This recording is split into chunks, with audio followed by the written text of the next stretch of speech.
Seja bem-vindo ao canal Teologia Missional, um canal para você que gosta de conteúdo. Essa é a nossa série O Cristão e a Política. Nos 3 vídeos anteriores, nós focamos especialmente textos do Antigo Testamento. A partir de agora, vamos olhar para os Evangelhos e o Novo Testamento. Quando o assunto envolve religião e política, ou a igreja e política, muitos cristãos são levados à passagem em que Jesus cita César, o imperador romano, dizendo: "Deem a César o que é de César e a Deus o que é de Deus." O que será que Jesus estava dizendo realmente? Será que temos compreendido corretamente esse versículo?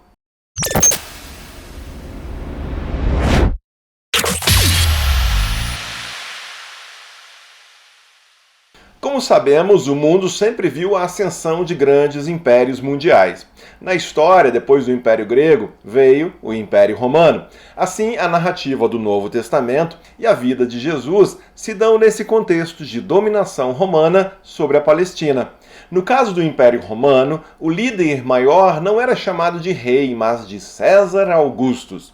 Embora hoje nomes como César e Augusto sejam comuns, como nomes próprios dados aí a pessoas comuns, precisamos lembrar o que realmente essas palavras significavam. César Augusto significa imperador consagrado. Por isso, os imperadores romanos eram chamados assim. Ao longo da vida adulta de Jesus, e portanto também quando ele foi crucificado, o imperador se chamava Tibério. Por ser um imperador, era o Tibério César. É muito interessante que, ao lermos os evangelhos, acabamos focando no nascimento, na morte e na ressurreição de Jesus e ignoramos a maior parte da narrativa desses textos. Certamente deveríamos nos perguntar pelo que mais os evangelhos foram escritos. Se dermos uma olhada em Lucas, por exemplo, veremos uma informação que contextualiza os dias imediatamente anteriores ao nascimento de Jesus. Naquele tempo, o imperador Augusto mandou uma ordem para todos os povos do império. Todas as pessoas deviam se registrar a fim de ser feita uma contagem da população. Quando foi feito esse primeiro recenseamento, Cirênio era governador da Síria. Então todos foram se registrar, cada um na sua própria cidade. Por isso José foi de Nazaré, na Galiléia, para a região da Judéia, a uma cidade chamada Belém, onde tinha nascido o rei Davi. José foi registrar-se lá porque era descendente de Davi. Vejam que Lucas registra esse recenseamento feito no Império Romano, que tinha por objetivo contar e registrar as pessoas com o propósito de tributação. Sim, o Império cobrava pesados impostos sobre os povos dominados. Mais do que isso, ser registrado num recenseamento desse tipo significava ser reconhecido como súdito de um império estrangeiro. É por causa disso que encontraremos na história o registro de diversas revoltas de líderes e grupos que se rebelaram contra a dominação romana. Um desses grupos que se opunham ao Império Romano eram os chamados Zelotes. Os Zelotes acreditavam na luta armada contra os romanos e esperavam por um Messias guerreiro. Entre os 12 discípulos de Jesus, inclusive, havia Simão, que era conhecido como o Zelote. Assim como Babel, a história sempre viu poderes se exaltando contra o Deus Criador. Isso fazia com que o povo de Deus alimentasse a esperança por um novo rei, o verdadeiro rei, alguém que fosse não só maior do que os Césares, faraós e imperadores pagãos, mas maior do que o próprio Davi. Quando esses líderes fajutos se deparam com notícias a respeito do verdadeiro rei, eles literalmente perdem a cabeça e chegam a fazer coisas absurdas, como ordenar um infanticídio. Lembram da reação de Herodes ao saber, por meio dos magos, a respeito de um novo rei que teria nascido? Anos depois, Herodes Antipas, outro representante de César, manda decapitar João Batista, primo de Jesus. Os poderes do mundo estão sempre à espreita, rodeando Jesus a fim de evitar que ele se torne uma ameaça. Os soldados romanos estão por toda parte. São eles que acompanham de perto e buscam certificar-se de que Jesus realmente estava morto na cruz. Então eu insisto, você acha mesmo que é possível ser um cristão e ignorar as questões políticas? Jesus foi visto como uma ameaça pelos poderes políticos da época. O poder diabólico por trás daqueles que manipulam os impérios mundiais, eles sempre se viram ameaçados pelo verdadeiro Rei dos Reis. Você já consegue entender o risco que é anunciar o reino de Deus neste mundo? O cristão é, neste mundo, o embaixador de Cristo, o embaixador do reino, de um reino que colide com os reinos deste século. As implicações disso para a vida do cristão, que leva isso a sério, podem ser gravíssimos. No caso de Jesus, de João, de todos os apóstolos, tantos outros cristãos, significou a morte. Que evangelho seria esse, então, que hoje afirma que igreja e política não se misturam? O que será que as pessoas realmente querem dizer com isso? O que então Jesus realmente estava dizendo quando afirmou: deem a César o que é de César e a Deus o que é de Deus?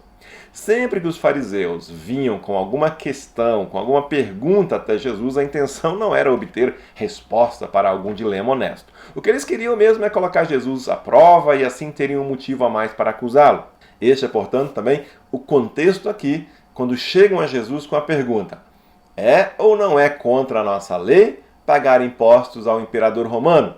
Devemos pagar ou não? É nessa situação que Jesus se vê quando responde aos fariseus e também ali junto os representantes de Herodes o seguinte: por que é que vocês estão procurando uma prova contra mim?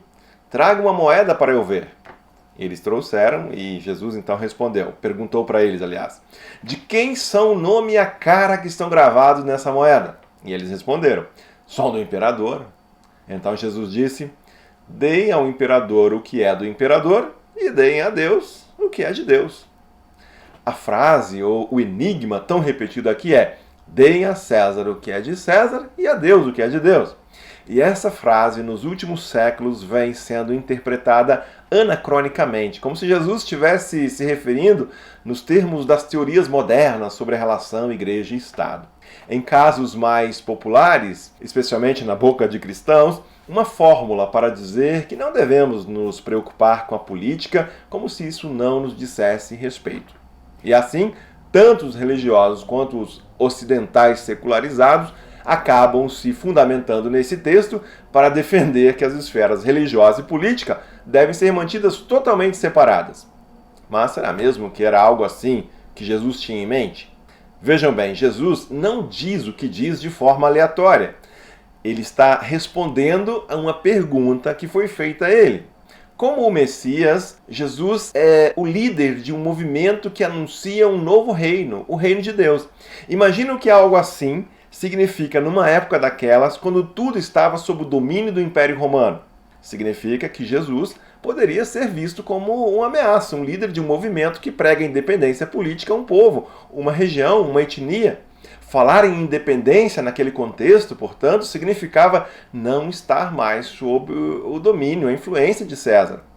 Você está entendendo a gravidade da coisa? O contexto ali era de grupos de opositores a Roma. Outros já haviam sido, inclusive, presos e executados por rebeliões contra Roma e a cobrança de impostos.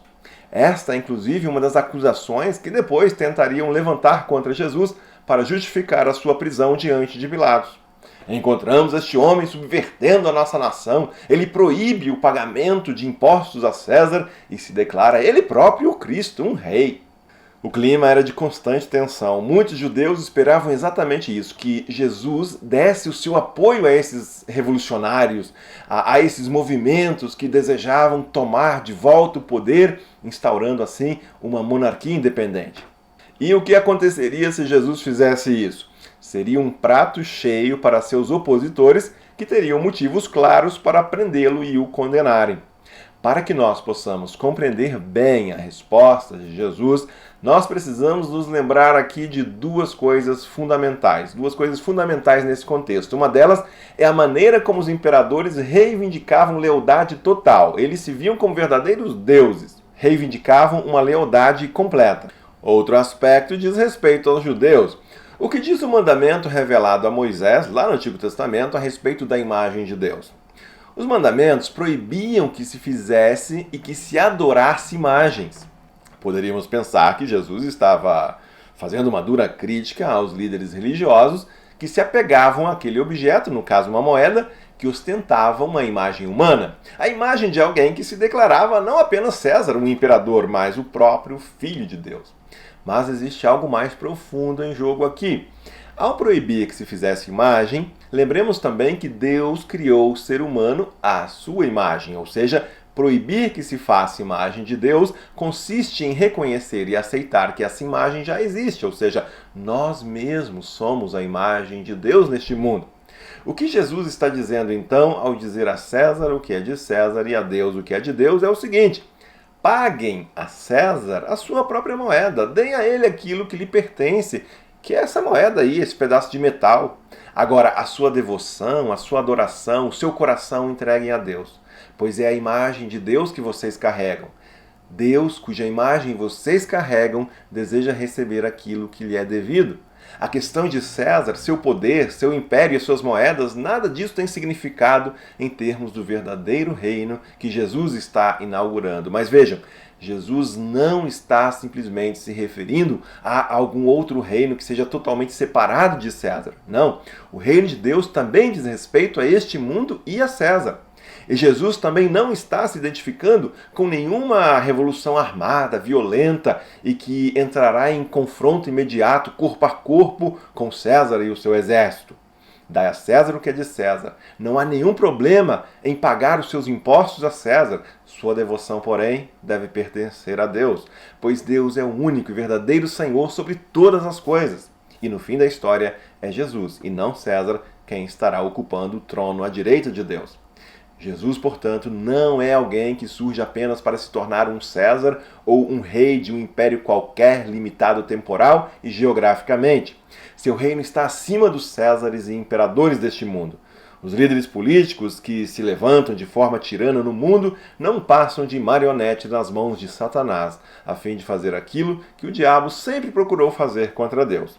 Mas, como ele foi derrotado por Jesus e sabe que está definitivamente derrotado no retorno de Cristo, sua missão consiste em atingir a Deus, levando a humanidade a pecar, mentir, destruir e matar. Sua autoridade, no entanto, é limitada e não é capaz de destruir os propósitos divinos. Voltando a Jesus, existe uma frase que nem sempre damos a devida importância, mas que declara quem é e qual é o lugar de Cristo no mundo. Antes da sua ascensão, Jesus declarou: foi-me dada toda a autoridade no céu e na terra. Esta é a verdade pela qual Jesus se orientava e seguia em frente na agenda divina. Por mais que líderes mundiais e até mesmo líderes religiosos venham a agir inescrupulosamente reivindicando poder e autoridade, a verdade é uma só. Nada do que fazem ou dizem, seus cargos e postos de liderança e autoridade, nada disso eles teriam se Deus mesmo não lhes permitisse.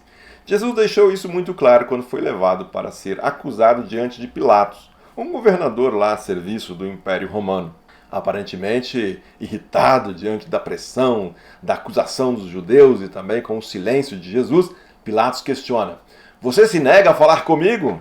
Disse Pilatos. Não sabe que eu tenho autoridade para libertá-lo e para crucificá-lo? E Jesus, inabalável, como quem sabe de algo mais que ninguém ali parecia saber, responde a Pilatos: não terias nenhuma autoridade sobre mim se esta não te fosse dada de cima. Então, meus queridos, para resumir, a nossa devoção, a nossa fidelidade somente a Deus, toda a autoridade e todo o verdadeiro poder pertencem somente a Cristo. O verdadeiro cristão não tem que defender nenhum político como se eles fossem uma espécie de Messias, de Salvador. Eles não passam de pecadores, pessoas falhas, pessoas que convivem todos os dias com a tentação da fama, da glória e do poder. O máximo que nós podemos esperar deles é que entendam que estão ali com a permissão de Deus e esperar que assim eles se esforcem para fazer o melhor que puderem para promover a justiça, o bem dos cidadãos, do país que governam. Não vamos nos iludir. A realidade é que a maioria deles está onde está, sem essa humildade, sem essa consciência, e assim acabam usando de suas posições para obterem privilégios e se promoverem pessoalmente. Quem é, no entanto, aquele que realmente governa? Deus ou César? Cuidemos, pois, para não nos deixarmos iludir com os poderes e as reivindicações dos Césares, pois todo poder e autoridade pertencem tão somente a Jesus Cristo. Deus abençoe você e seja você uma bênção.